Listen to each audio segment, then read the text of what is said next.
तो नमस्कार बच्चों, कैसी चल रही है आपकी तैयारी। मैं जीडी सर आपके अपने चैनल लर्न विद जीडी पर आपका स्वागत करता हूं। मैं आज के वीडियो में आपके लिए लेकर आया हूं एसिड बेस और सोल्ट, अम्ल क्षार और लवण के कुछ महत्वपूर्ण प्रश्न जिसे आप पढ़कर आपकी तैयारी और मजबूत बना सकते हैं। तो चलिए बिना टाइम गवाए शुरू करते हैं आज का पहला प्रश्न।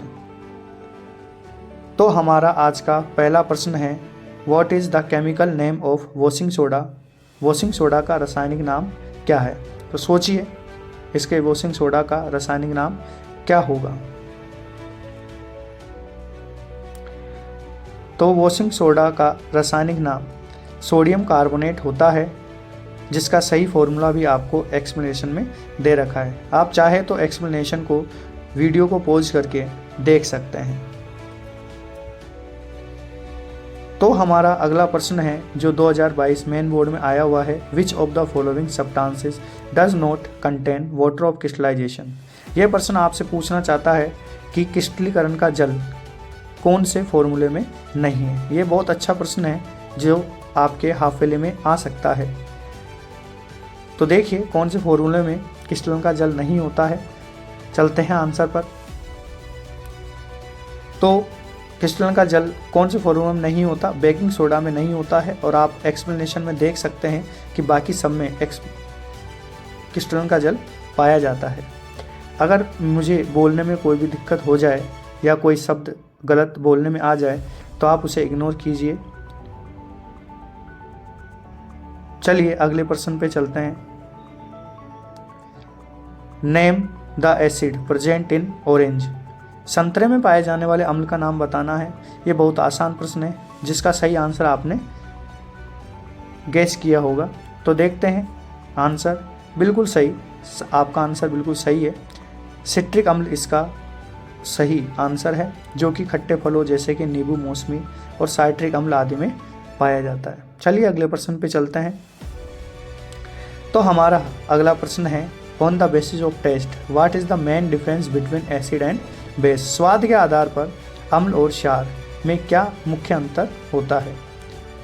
यह प्रश्न आपको बहुत आसान लग रहा होगा और ये बोर्ड में आ भी चुका है और आपने इसका सही आंसर बता भी दिया होगा या अपने मन में सोच लिया होगा। बिल्कुल सही सोचा आपने। अम्ल स्वाद में खट्टे होते हैं और क्षार स्वाद में कड़वे होते हैं। एसिड आर सोर एंड बेसिस आर बिटर। आप एक्सप्लेनेशन को देख सकते हैं जिसमें आपको और अधिक समझ में आ जाएगा। तो चलते हैं अगले प्रश्न पर। तो हमारा आज का अगला प्रश्न है जो 2022 मेन बोर्ड में आया हुआ है, what is the main cause of tooth decay.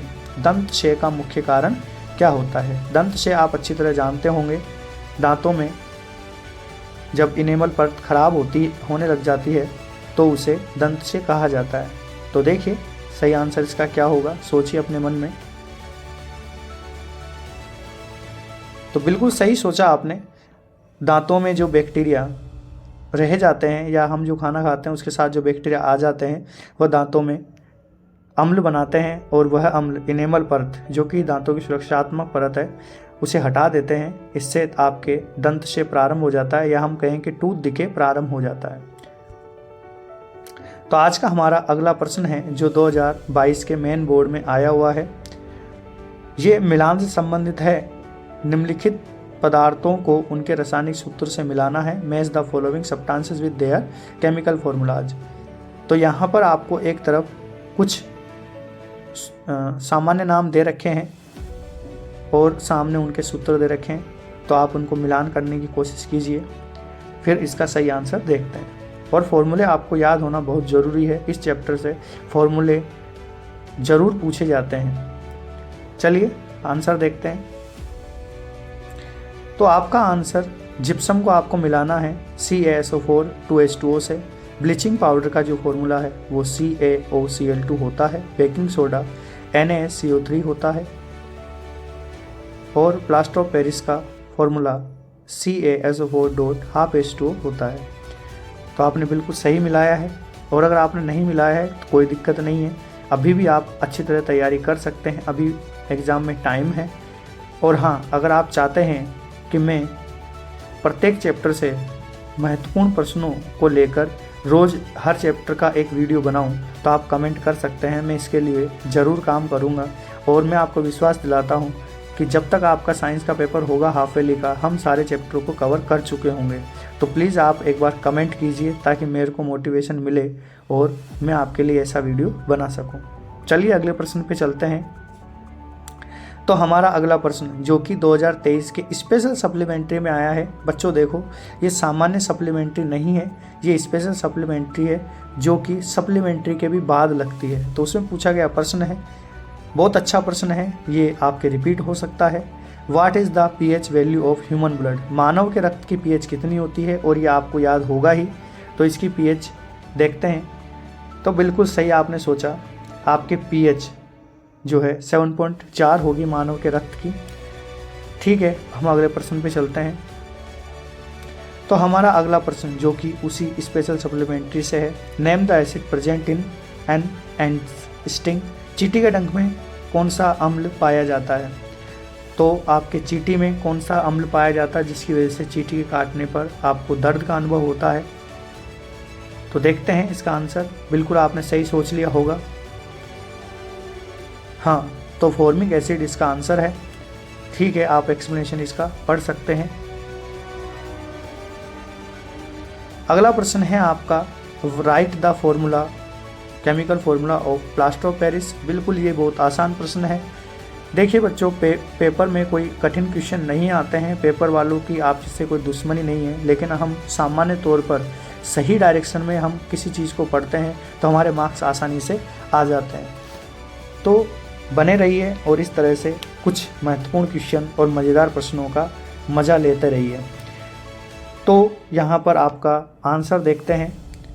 आपका आंसर बिल्कुल सही है। CaOSO4 .12H2O POP का फॉर्मूला होता है और अधिक जानकारी आप एक्सप्लेनेशन को पढ़कर प्राप्त कर सकते हैं। मैं एक्सप्लेनेशन इसलिए नहीं पढ़ रहा क्योंकि वीडियो वैसे ही लंबा हो चुका है और अधिक लंबा हो जाएगा।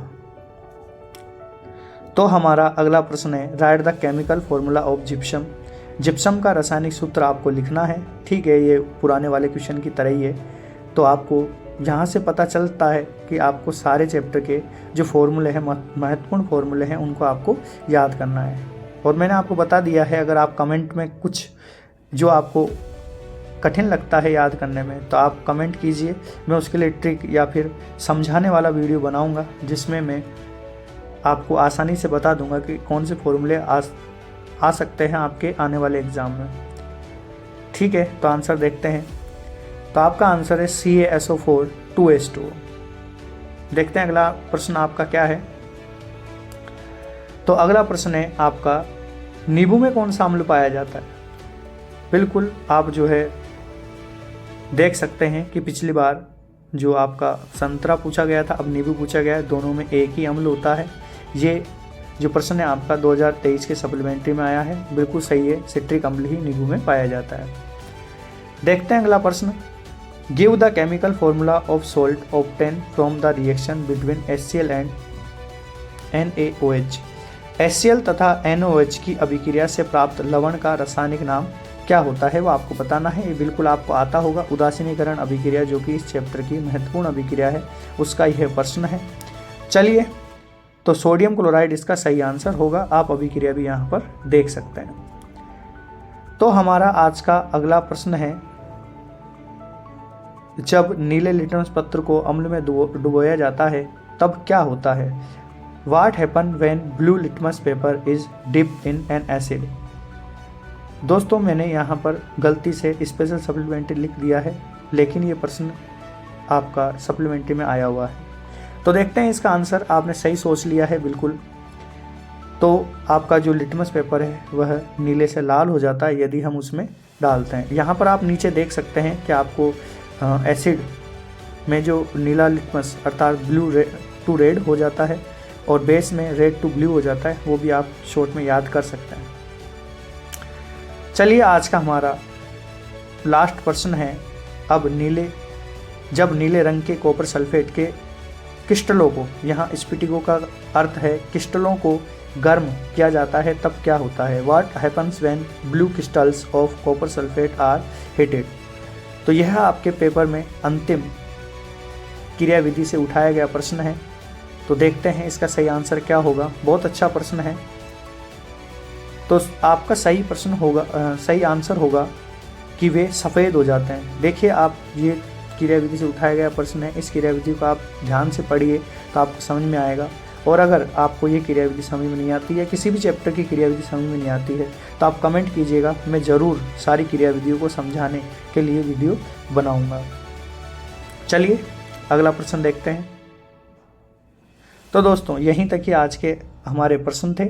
अब अगले प्रश्न जो है वो हम अगले वीडियो में देखेंगे, जिसमें हम 2023 के मेन बोर्ड के प्रश्न और 24-25 के प्रश्न देखेंगे। अगर आपको अगला वीडियो चाहिए तो कमेंट कीजिए। अगला वीडियो जल्दी ही मैं बनाकर आपके सामने लेकर आऊँगा। तो यहाँ तक वीडियो को देखने के लिए आपका बहुत बहुत धन्यवाद। मिलते हैं अगले वीडियो में। अपना ध्यान रखिएगा और अर्धवार्षिक और वार्षिक के लिए तैयारी करते रहिए। Thank you.